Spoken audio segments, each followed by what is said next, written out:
Living in our world today can be very stressful. While some of the stress that we experience is actually useful for motivating us, a point can be reached where it becomes very harmful, physically, emotionally and even spiritually.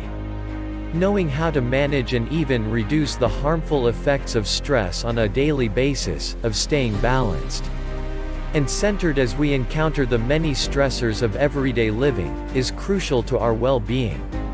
Among other things, taking care of ourselves will necessarily involve us nurturing our physical body, of eating healthy foods, of exercising.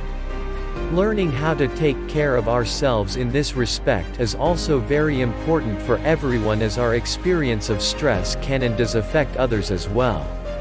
Learning how to take care of ourselves also involves making appropriate distinctions about ourselves, others and life in general.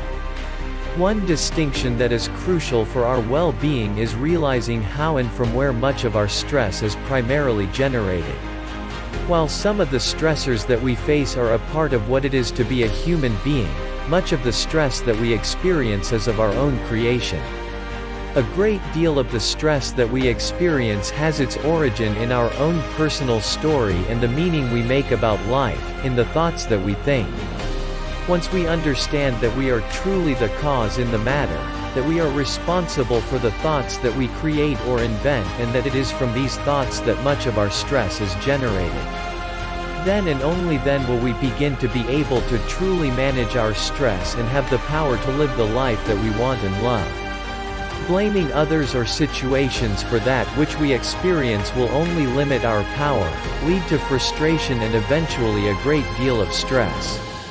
Becoming present to the fact that we have a tendency to constantly evaluate, judge and even blame others, and especially ourselves, is very important.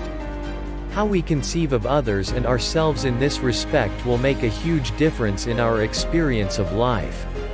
For example, for some much of their life is spent attempting to make others and themselves wrong, wrong for what they think and do, wrong for what we think and do. Once we make another wrong, especially ourselves, anger, anxiety, guilt, frustration and even sadness will eventually follow, and with it a great deal of stress. A simple truth is that as human beings we are all doing the best that we can at any given moment. If we or others knew differently, we would behave differently. Another simple truth is that we are perfect, whole and complete just as we are. It is our story about ourselves that does not allow us to truly experience our own completeness. Making mistakes in life does not make us wrong or flawed in some way, but only presents us with feedback and valuable opportunities for growth.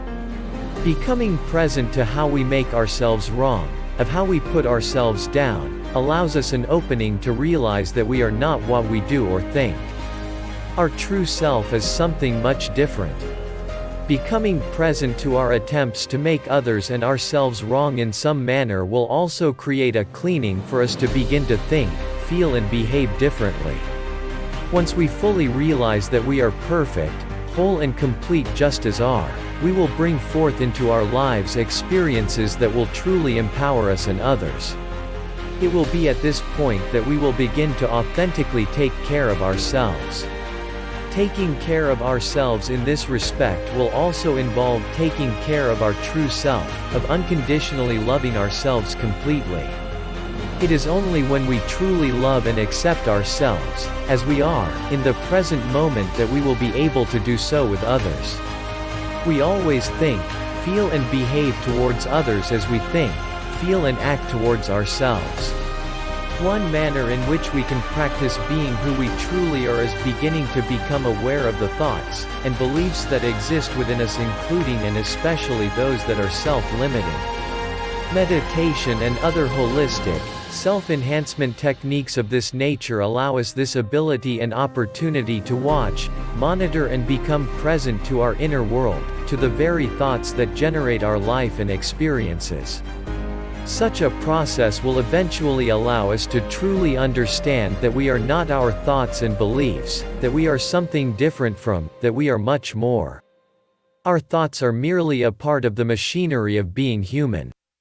once present to the thoughts and beliefs that quickly, if not instantly, move through our mind also allows us the opportunity to refrain from impulsively acting upon them and as a result to become free from their constraints and potential harm to us and others.